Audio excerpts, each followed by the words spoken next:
నమస్తే, welcome to our channel. నేను పద్మిని. ప్రస్తుతంతో పాటు ప్రముఖ ఆధ్యాత్మికవేత్త, దత్త ఉపాసకురాలు, శ్రీపాద శ్రీవల్లభ దత్తపీఠం వ్యవస్థాపకురాలు శ్రీమతి లతా దత్త గారు మనతో పాటు ఉన్నారు. మాట్లాడదాం. నమస్తే అక్క. నమస్తే రా పద్మిని. అక్క, జ్యేష్ఠ శుక్లపక్ష షష్ఠి రాబోతోంది. జూన్ 1వ తారీఖు ఆదివారం షష్ఠి. అలాగే చాలా విశేషంగా ఆశ్లేష నక్షత్రంతో కూడి షష్ఠి రాబోతోంది. శుక్లపక్ష షష్ఠిని సుబ్రహ్మణ్య షష్ఠిగా జరుపుకుంటూ ఉంటారు. అంటే మెయిన్ సుబ్రహ్మణ్య షష్ఠి వేరు, ప్రతి షష్ఠిని కూడా జరుపుకుంటూ ఉంటారు. మరి ఈ షష్ఠికి ఎలా వినియోగించుకోవచ్చు ఆ రోజున ఒకసారి మీ ద్వారా? జూన్ 1వ తారీఖు ఆదివారము శుక్లపక్ష షష్ఠి ఆశ్లేష నక్షత్రంతో వచ్చింది కాబట్టి కుజగ్రహ సమస్యలు ఉన్న వాళ్ళు, నాగదోషాలు ఉండేవాళ్ళు, ముఖ్యంగా నాగదోషాలు చాలా మందికి ఉన్నాయి. ఈ సర్పంతో కూడిన సమస్యలు కూడా ఉన్నాయి. చాలా సర్పదోషాలు అని అంటాం మనం. నాగదోషము, సర్పదోషం అంటాం.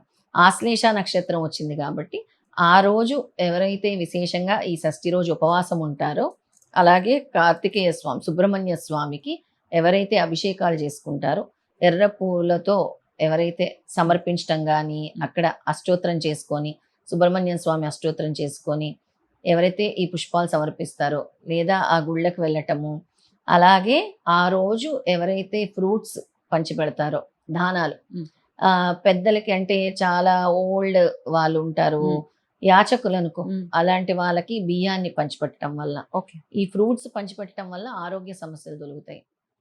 అలాగే పిల్లల కోసం, సంతాన సమస్యలు కోసము, లేదా సంతానం కలగటం కోసము చాలా మంది ఇబ్బందులు పడుతూ ఉంటారు. చాలా మంది మాకు అబార్షన్స్ అయిపోతున్నాయి, గర్భస్రావం జరుగుతుంది అంటారు. పాపం చాలా బాధపడుతుంటారు. అవన్నీ ఈ సర్పదోషాల వల్ల, ఈ కుజగ్రహ దోషాల వల్ల జరుగుతాయి అన్నమాట. అలాగే పిల్లలు నిలబడకపోవటము, లేదా పిల్లలు పుడితే ఆరోగ్య సమస్యలు, ఎలాగ ఇప్పుడు అందరూ ఆటిజం మనం చూస్తున్నాము. అలాగే కొంచెం డిఫరెంట్ థింగ్స్, ఓవర్ హైపర్గా ఉండటము, ఇలాంటివన్నీ కూడా జరుగుతూ ఉంటాయి. సంతానం బాగుండటం కోసం కూడా ఈ షష్ఠి చేసుకుంటారు తల్లులందరూ కూడా. ఈ షష్ఠిని ముఖ్యంగా సంతానం కావాలనుకునే వాళ్ళు, ఆరోగ్య సమస్యలు, పిల్లల ఆరోగ్యంగా ఉండటం కోసము ఈ 6 షష్ఠిలు, అంటే ప్రతి నెల వచ్చే షష్ఠి చేసుకొని, కార్తీక మాసంలో మనకి మెయిన్ గా సుబ్రహ్మణ్య స్వామిది వస్తుంది, ఇంపార్టెంట్ షష్ఠి. అప్పుడు 6 రోజులు పూజ చేసుకుంటే ఇది క్యారీ ఫార్వర్డ్ అవుతుంది ఈ పూజ. అలా చేసుకుంటారు విశేషంగా. మన చోటే కాదు, బెంగాల్లో, ఒరిస్సాలో, ఈ కర్ణాటక ప్రాంతాల్లో కూడా ఈ షష్ఠిని చాలా చక్కగా చాలా విశేషంగా జరుపుకుంటూ ఉంటారు. ఆ రోజు శ్రీవల్లి దేవసేన కళ్యాణం చేయటం గాని, సుబ్రహ్మణ్య స్వామి హోమం చేయటం గాని విశేషమైన ఫలితాలని మనకిస్తుంది పద్మిని. రైట్.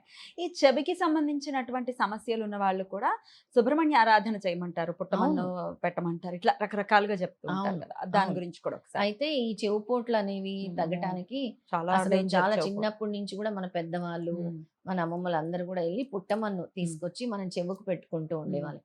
అలాగా మీరు ఈ షష్ఠి రోజు వెళ్ళి ఎక్కడైనా పుట్టలు ఉంటే అందులో పాలు పోయటం కూడా మంచిది. షష్ఠి రోజు అంటే ఈ సర్పదోషాల నుంచి ఉపశమనం పొందుతారు. పాలు పోయటం, అక్కడ పుట్టమన్ను, అక్కడ పూజ చేసి దీపం వెలిగించుకొని అక్కడ పుట్టమన్ను తీసుకొచ్చి మీ పిల్లలకి పెట్టడం వల్ల ఈ చెవుపోట్లు అనేవి తగ్గుతాయి.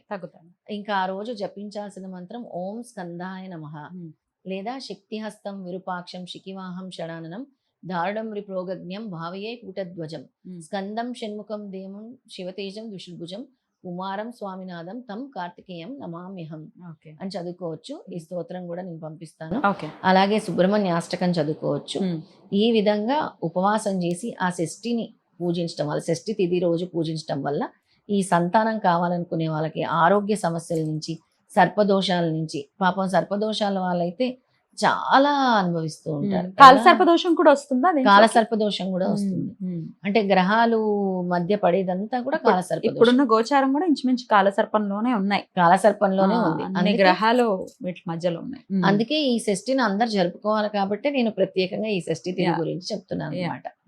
ఈ జ్యేష్ఠ మాసంలో వచ్చే షష్ఠి నుంచి మొదలు పెట్టుకుని కార్తీక మాసం వరకు కూడా చేయటానికి ప్రయత్నించండి. అంటే ప్రతి నెల వచ్చే షష్ఠి. ఉపవాసం కూడా ఉండమంటారు? ఉపవాసం ఉండగలిగే వాళ్ళు ఉండొచ్చు, లేదా వాళ్ళు ఫ్రూట్స్ తీసుకోవచ్చు, అల్పాహారాన్ని తీసుకోవచ్చు, ఏదైనా కూడా. ఈ అన్నం అది భోజనం, రజోగుణం పెంచే ఆహారానికి కొంచెం దూరంగా ఉండి సాత్విక ఆహారం తీసుకుంటే చాలా మంచిది అన్నమాట. అయితే మనము పాపం చాలా మంది తల్లులు బాధపడటం చూస్తూ ఉంటాం, మా పిల్లలకి ఎందుకు ఈ ఆరోగ్య సమస్యలు అని. అలాంటి వాళ్ళు ఎక్కువ ఈ మంగళవారాలు పాటించడం, ట్యూస్డేస్, మంగళవారాల రోజు చేయాలి. సుబ్రహ్మణ్య స్వామి గుడికి వెళ్ళటము.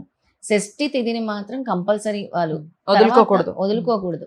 వాళ్ళ పిల్లల్లో చేంజెస్ చూస్తారు, బిహేవియరల్ చేంజెస్ చూస్తారు. చాలా మంది హైపర్ యాక్టివ్ గా ఉండటము, లేకపోతే మీరు అన్నట్టుగా ఆటిజం మొండితనం ఉండే వాళ్ళ వా. పిల్లలు కూడా ఉంటారు. ఇప్పుడు ఉన్నదే అలా ఉన్నారు. అది ఫోన్లకి అడిక్ట్ అయిపోయి అసలు చెప్పిన మాట వినకుండా. ఫోన్లకి ఎడిక్ట్, కొంతమంది పెద్ద పిల్లల్లో కూడా మనం చూస్తాం, వాళ్ళు కూడా ఈ కుజగ్రహం వల్ల ఇలా ఉంటారు. అగ్రెషన్ ఉంటుంది, అగ్రెషన్ ఉంటుంది. తల్లిదండ్రుల మాటలు వినరు, అగ్రెషన్, కోపం ఎక్కువ ఉంటుంది అనమాట. అలాంటి వాళ్ళందరూ పేరెంట్స్ కూడా ఈ షష్ఠి పిల్లల పేరు మీద చేయొచ్చు. ఈ షష్ఠి చేయటం వల్ల పిల్లల్లో మార్పు వచ్చే అవకాశం ఉంటుంది. పిల్లల కోసం ప్రత్యేకంగా తల్లులు చేయాల్సిన కొన్ని ఇది. కాల్స్ వస్తున్నాయక్క, మీరు ఇప్పుడు అంటుంటే గుర్తొచ్చింది. చిన్నవాడండి, 18 ఏళ్ళు మా పిల్లాడికి, మందు తాగుతున్నాడు, మాట వినట్లేదు మగ పిల్లాడు. అమ్మా, ఇది అసలు ఈ సర్పదోషాల వల్ల, ఇలాంటివన్నీ వస్తాయి. రాహుకేతు దోషాల వల్ల, కుజ దోషాల వల్ల జరుగుతాయి ఇవన్నీ. చెడు స్నేహాలు. రాహు అంటేనే మాయా, భ్రమ, భ్రాంతి, ఆ. మాయలో దించేస్తారు. ఆ. ఈ సర్పదోషాలు ఉండే వాళ్ళు కూడా ఇలాంటి వాటిలోకి ఎక్కువగా వెళ్తుంటారు. కుజగ్రహం వల్ల కూడా ఇలాంటివి జరుగుతూ ఉంటాయి. ఈ రాంగ్ ఎడిక్షన్స్ కి వెళ్తూ ఉంటారు. ఇలా వీళ్ళు షష్ఠి రోజు పిల్లల కోసం పూజించాలి. ఇలా మనకి ఎవరైతే కాల్స్ చేస్తున్నారో వాళ్ళందరూ కూడా Right. ఈ షష్ఠి తిథి రోజు సుబ్రహ్మణ్య స్వామి ఆరాధన చేసుకోవాలి. తప్పకుండా చాలా చక్కగా వివరించారక్క. షష్ఠి తిథిని వదలకుండా చక్కగా శుక్లపక్ష షష్ఠి అయినా బహుళపక్ష షష్ఠి అయినా షష్ఠి తిథికి ఆ పవర్ ఉంటుంది కాబట్టి ఆ రోజు నువ్వు చిమ్మిడి చేసుకొని ఆ. మనము పుట్టలో చిన్న చిన్నగా చేసి వేస్తే మంచిది. దాన్ని ప్రసాదంగా తీసుకొచ్చి మీ పిల్లలకి పెడితే చాలా మంచిది. Right. షష్ఠి ప్రసాదం కింద చిమ్మిలి అంటే స్వామికి చాలా ఇష్టం కదా. చాలా ఇష్టం చిమ్మిలి అంటే Right. స్వామికి. అద్భుతం అక్క, చాలా బ్యూటిఫుల్ గా ఎక్స్ప్లెయిన్ చేశారు. షష్ఠి తిథిని ప్రతి ఒక్కరు కూడా వినియోగించుకోవాలని మనస్ఫూర్తిగా మనవి చేస్తూ కృతజ్ఞతలక్క. నమస్తే. జై గురుదత్. శ్రీ గురుదత్త.